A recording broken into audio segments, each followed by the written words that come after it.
Aitaren eta semearen eta Espiritu Santuaren izenean.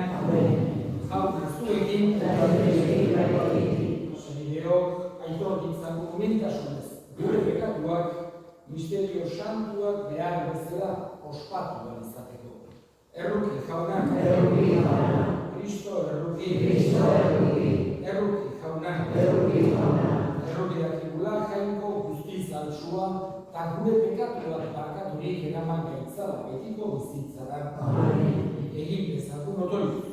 Jainko gure jauna, bihotz garbi eta zintzoetan duzu zure atsegina. Egizu, zure gazkian bizi gaitezela, zu gure bihotzetan bizi zaitezen, zure seme Jesu Kristo gure jaunaren bitartez, zurekin eta Espiritu Santuarekin, jainko eta errege bizi baita, gizaldi eta gizaldietan.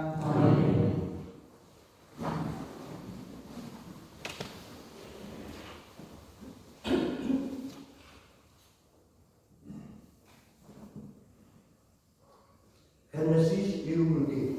Lur osoak hizkuntza bakarra zuen eta hizberak.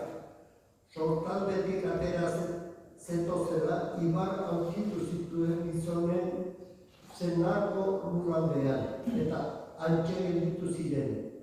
Orduan honela esan zuen, egin dezagun agilu gordinak eta zutan erre, eta horrela agilua izaten zuten argi eta pikea ere hone.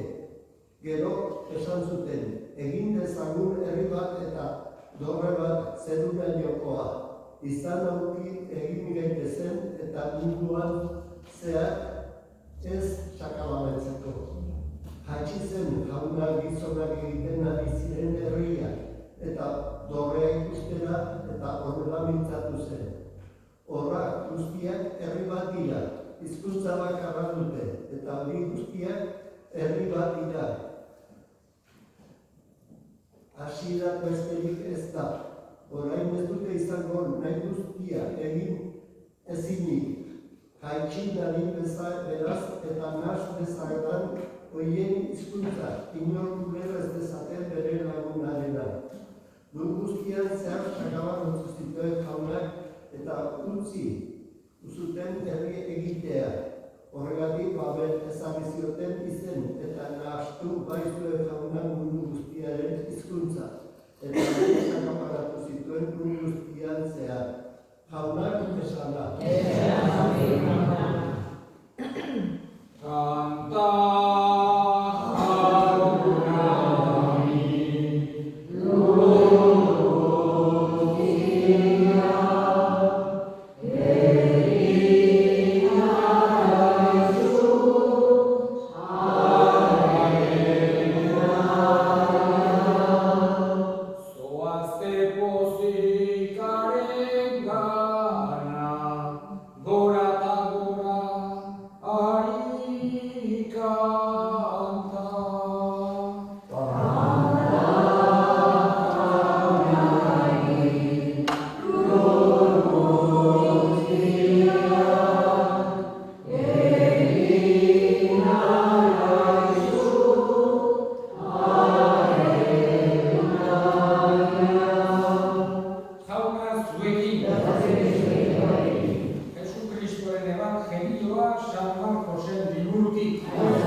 jendea eta ikasleak batera deiturik onera esan zien.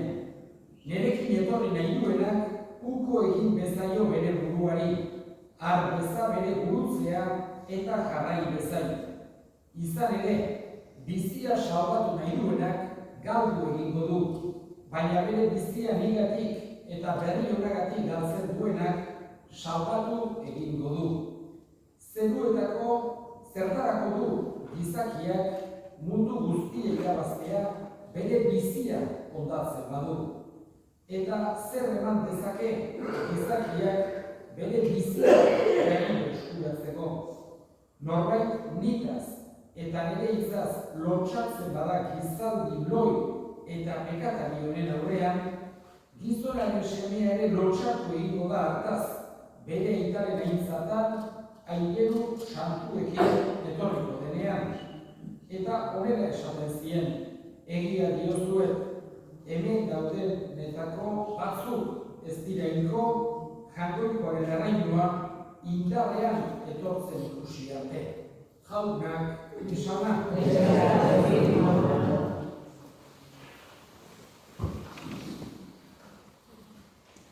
Lau gauza aipatuko ditut gaurko evangelioaren inguruan, gaurko evangelioan agertzen zaizkigunak.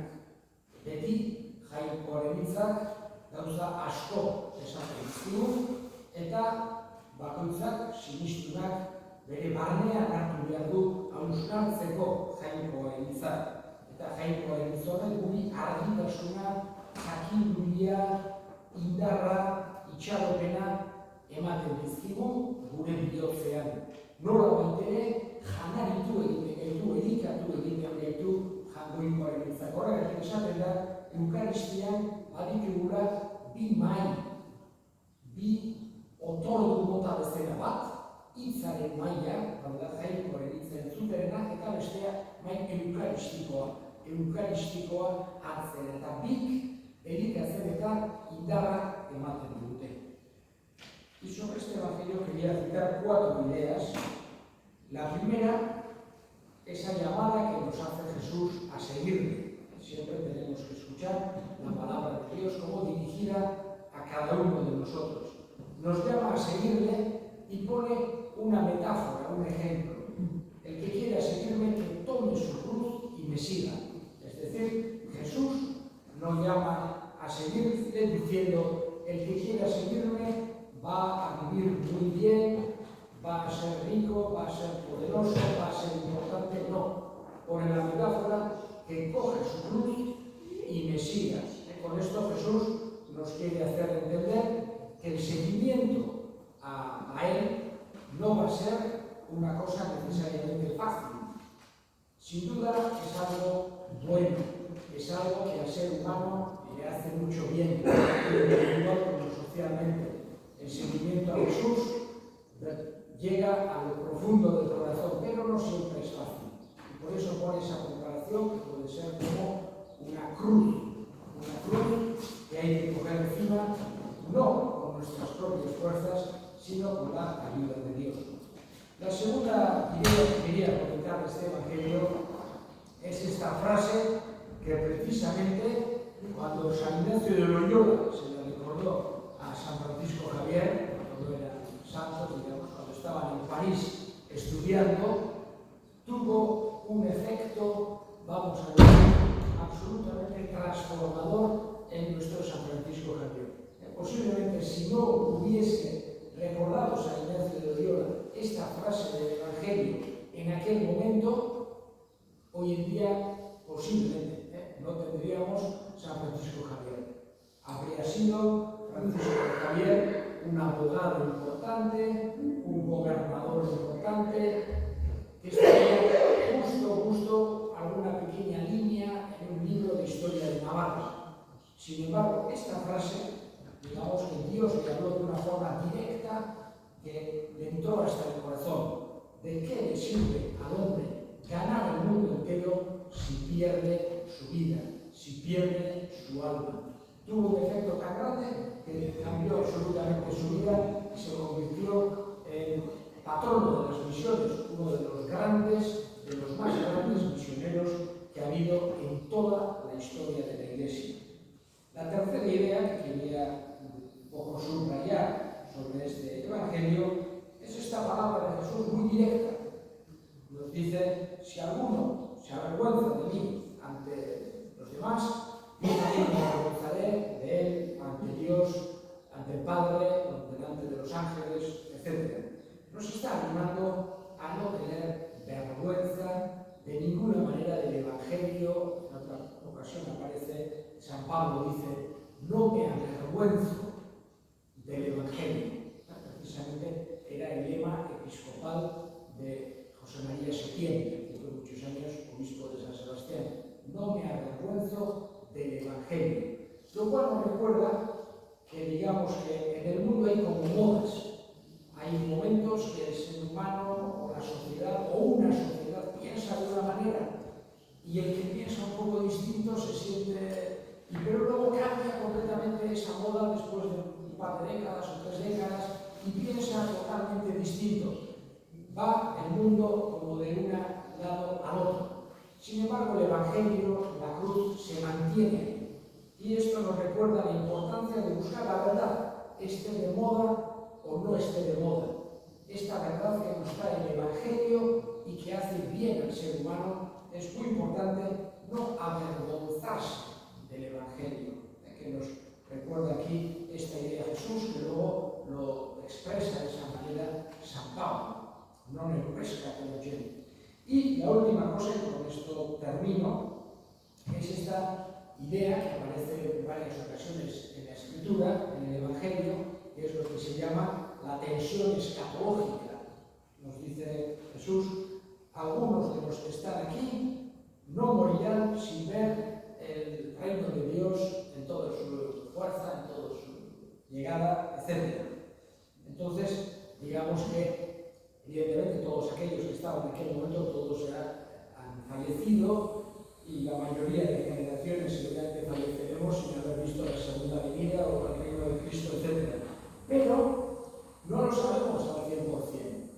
Y Jesús, digamos, las palabras de Jesús no eran solamente dirigidas a esas personas que estaban en ese momento delante de él, sino que la palabra de Dios está dirigida absolutamente a todos. Es una palabra universal.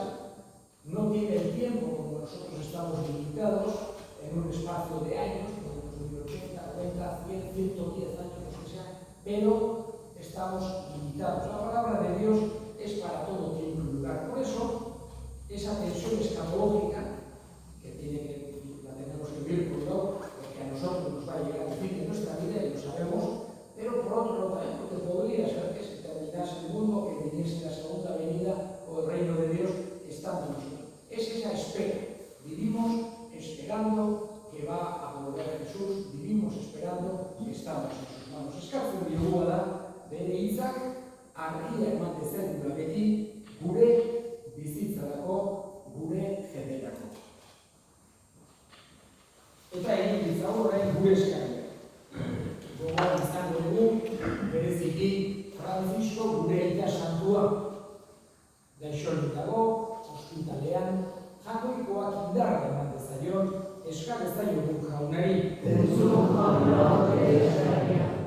Gure hildakoak ere gogoan hartuko ditugu, gaurko eza santuan bereziki, Miguel Arraztio, Jose Mari Eskamendi, Vicente Iriarte, Blas Satrustegi, jaunak bere baitan hartu, eta handik gure egin dezaten, eskal ezaiogun jaunari. Entzun aita honak bihotzez egiten dizkizugun eskariak, Jesu Kristo gure jaunak, bitartez. Amen.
Eta bere erruz galduta zegoena, erosi egin zenuen errukiz beterik Jesu Kristo gure jaunaren bitartez.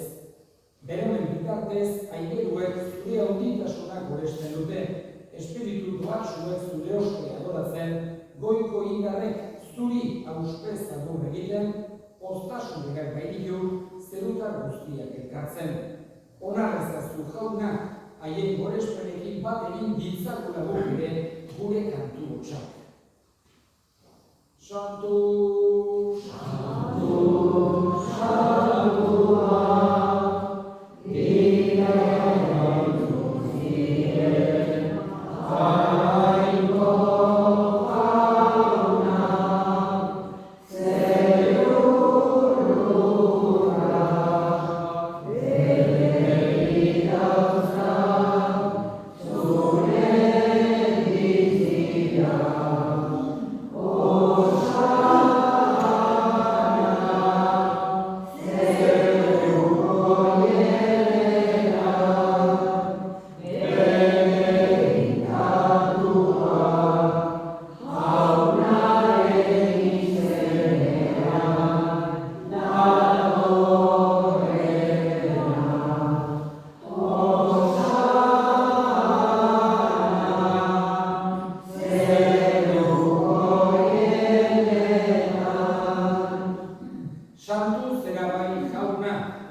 Santu egizkizu bada, ogitardo hauek zure espiritua isuriz, Jesu Kristo gure jaunaren gorputz eta odol guretzat egin daitezen.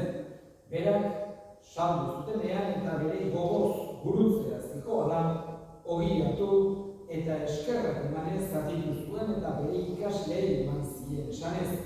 Hartza zuen eta jan guztiok ontatik, hau bere gorputza data zuen zat emango dena.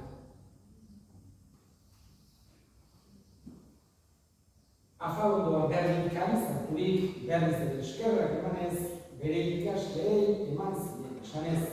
Hartza zuen eta elan guztiok ontatik, hau bere odolaren karizatata, itun berri eta betikoaren odola, zuentzat eta askorentzat bekatuak barkatzeko isuriko dena, egizture hau nere hori gare.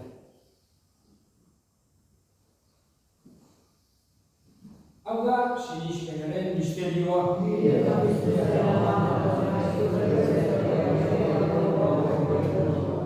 Horregatik jauna, zure semearen eriotza eta dizuera gogoratuz, biziaren ogia eta salbabenaren kaliza, eskaintzen dizkizu zuri eskerrak emanez, aldalean zure sarbitzari onartu dituzulako. Eta apalik eskatzen dizugu Kristoren gorputz odolak hartzen ditugunok, Espiritu Santuak bat egin gaitzala. Gogoan izan jauna mundu guztian zabaldurik dagoen zure eriza, eramazu maitasun osora Frantzisko gure ikasantuarekin, Florentzio gure hartzaiarekin eta egizkizon guztiekin batean. Gogoan izan jauna pizteko itxaropenea joan diren gure senideak eta hildako guztiak. Bereziki, Miguel, José Vicente, Blas, baita ere, Antonio Martija, Nicolas Saudias, haritzazu zure orbegiaren argitan, errukizak izkikoaren guk guztiok betiko bizitzen itxe ezagun, jangoikoaren ama Maria Goatxuarekin, San Jose bere senarrarekin, apostolu santuekin eta gizaldi guztietan zure adiskide izan diren santuekin, haiekin batean gore zentzagun Jesu Kristo zure semenaren bitartez. Honen bitartez, honekin eta honengan, zuri eta jangoiko alguzti norri Espiritu Santuarekin batean, ospe eta intza guztiak gizaldi eta gizaldi guztietan. Amen. Salbatzaileak aginduta erakutsi jarraituz, bizur gabe esan dezagun.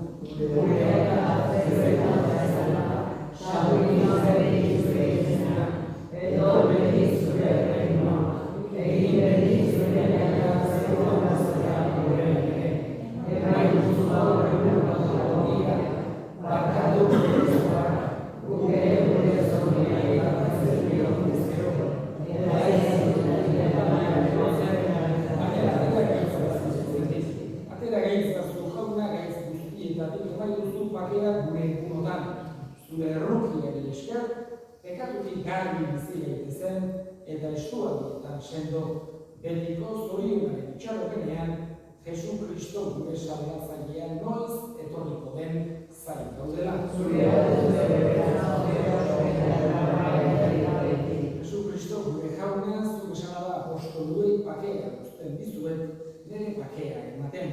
Begira zure elizaren sinismenari eta ez gure pekatuei, eta zure gogoaren bezala emaiozu elizari pakea, eman batasuna, errege bizi baizera gizaldi eta gizaldietan, jaunaren pakea beti zuekin.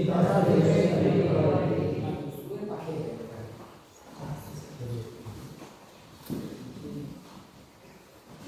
Angoito, Chazo,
egin dezagun motori.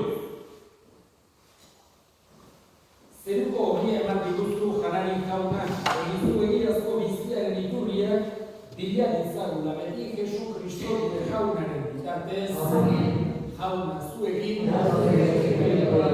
bereika zaitzatela jainko guztiadunak, aitak eta semeak eta Espiritu Santua,